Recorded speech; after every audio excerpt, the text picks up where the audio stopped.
اس کے بعد جو ہے رجب میں جو دوسرا عمل لوگ کرتے ہیں وہ یہ کہ رجب کے مخصوص روزے، ایک تو یہ پہلا روزہ جمعرات کا اور اس کے بعد کی نماز صلاۃ الرغائب، لیکن اس کے علاوہ مخصوص روزے رکھتے ہیں اور ان روزوں کے تعلق سے مختلف روایتیں ہیں۔ پہلی بات تو وضاحت کر دوں، نبی اکرم صلی اللہ علیہ وسلم نے رجب میں کوئی خاص روزہ نہیں رکھا اور رجب کے اندر آپ نے کسی خاص روزے کا حکم نہیں دیا۔ دونوں باتیں، ایک تو آپ کا عمل بھی نہیں، آپ کا حکم بھی نہیں۔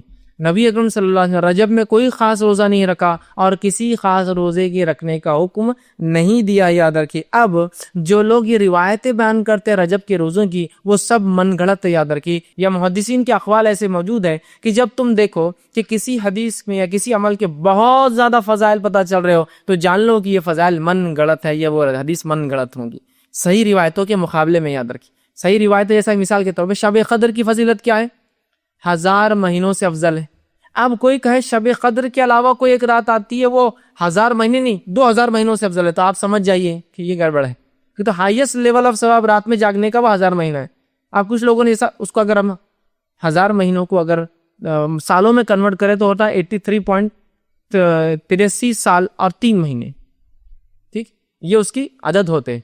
آپ کو کہے ایک رات جاگنے کا روزہ رکھنے کا 120 سال کے گناہ معاف ہوتے، تو آپ سمجھ جائیے کچھ تو بھی گڑبڑ ہے۔ جس رات کے جاگنے کی بات قرآن کہہ رہا ہے، جس رات کی عبادت کو قرآن 1000 کہہ رہا ہے، اور کوئی 120 سال کہے تو سمجھ جائیے کچھ نہ کچھ، مطلب بہت کثیر ثواب جو کہ صحیح اعمال کے مقابلے میں آ رہا، سمجھ جائیے من گڑت ہے۔ اب دیکھیے کیا روایت بیان کی جاتی ہے اس میں روزوں کی فضائل میں۔ روایت اس طرح سے موضوع ہے، یاد رکھیے روایت موضوع ہے، اللہ رب العزت رحم کرے۔ میں صرف روایت کرنے کے اعتبار سے کہہ رہا ہوں، وہ ایسا کہا جا رہا ہے کہ اللہ کے رسول نے اس میں کہا، جبکہ وہ روایت موضوع ہے۔ حدیث کے الفاظ اس طرح سے، مطلب وہ حدیث جو موضوع ہے، جو آپ کی طرف من گڑت منسوب کی گئی، الفاظ یوں ہیں: بے شک رجب کا مہینہ عظمت والا مہینہ ہے، اور آگے اس کے الفاظ ہیں: جو شخص اس میں ایک دن کا روزہ رکھے اللہ تعالیٰ اس کے لیے 1000 سال کے روزے لکھ دیتا ہے، اور 2 روزے رکھے تو 2000 سال کے روزوں کا ثواب لکھ دیتا ہے، اور 3 روزے رکھے تو 3000 سال کے روزوں کا ثواب لکھ دیتا ہے۔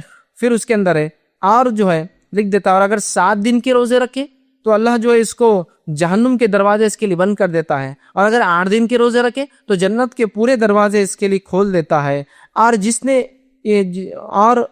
میں سے چاہے جنت میں تاکہ وہ داخل ہو جائے۔ اور جو شخص 15 دن کے روزے رکھے اس کی برائیوں کو نیکیوں میں تبدیل کر دیا جاتا ہے، اور ایک منادی دینے والا آسمان پہ اعلان کرتا ہے: اللہ تعالیٰ نے تمہاری مغفرت کر دی، اب تم نئے سرے سے عمل شروع کرو، ٹھیک ہے۔ اور جو شخص اس میں زیادہ سے زیادہ روزے رکھے اللہ تعالیٰ اس کو زیادہ سے زیادہ عطا فرماتا ہے۔ یہ روایت موضوع ہے اور من گڑت ہے۔ امام الجوزی نے اپنی موضوعات، اپنی کتاب الموضوع کے اندر اس کو روایت کیا، اور اکثر محدثین نے اس کو اپنی موضوعات کے اندر روایت کیا کہ یہ روایت صحیح نہیں ہے۔ یہ تو 1000 دن کے روزوں کا ثواب بتایا جا رہا ہے، 2000 دن کے روزے، مطلب 30 دن رکھ لیا تو 3000 ہو گئے، یا 29 کا دن آتا 29000۔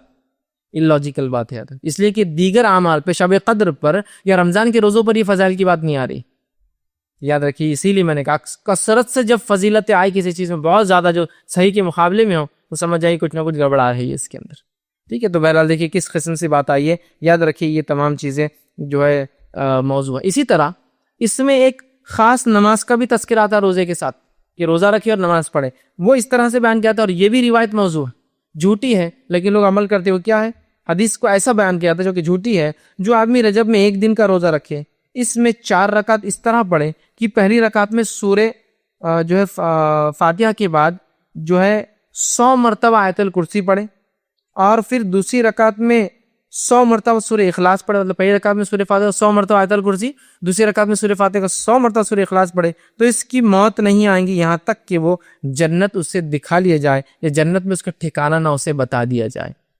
مطلب روزہ رکھے، روزہ رکھنے کے بعد 4 رکعت اس روزے میں یہ نماز پڑھے، کیا نماز پڑھے جو بتایا جا رہا طریقہ کہ سورہ فاتحہ کے بعد 100 مرتبہ آیت الکرسی، سورہ فاتحہ کے بعد 100 مرتبہ سورہ اخلاص، تو فائدہ کیا ہوگا اس کو؟ نہیں مرے گا، مگر جنت میں اس کا ٹھکانہ بتا دیا جائے گا کہ تم یہاں رہنے والے ہو جنت۔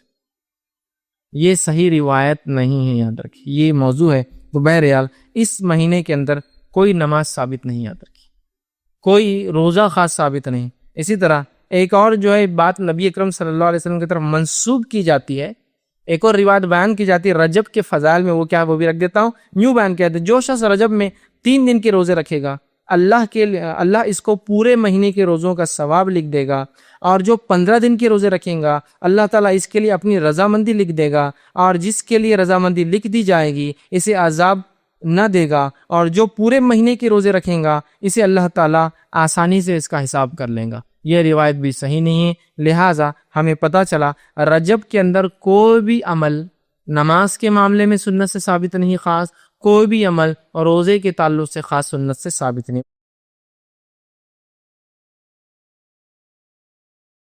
السلام علیکم، آپ بھی ہمارے اس کام میں تعاون کریں اپنی زکات و صدقات کے ذریعے۔ ڈونیشن ڈیٹیلز کے لیے ڈونیٹ پر کلک کریں۔ اگر آپ کو ہمارے ویڈیوز پسند آئے ہیں تو اسے شیئر کریں اور سب کے حقدار بنیں۔ روزانہ ہمارے ویڈیوز کو پانے کے لیے ہمارے یوٹیوب چینل کو سبسکرائب کریں اور بیل آئکن دبائیں۔ ہم سے دیگر سوشل میڈیا پر جڑنے کے لیے ویڈیو میں دیے گئے آئی ڈی کو سرچ کریں۔ جزاک اللہ۔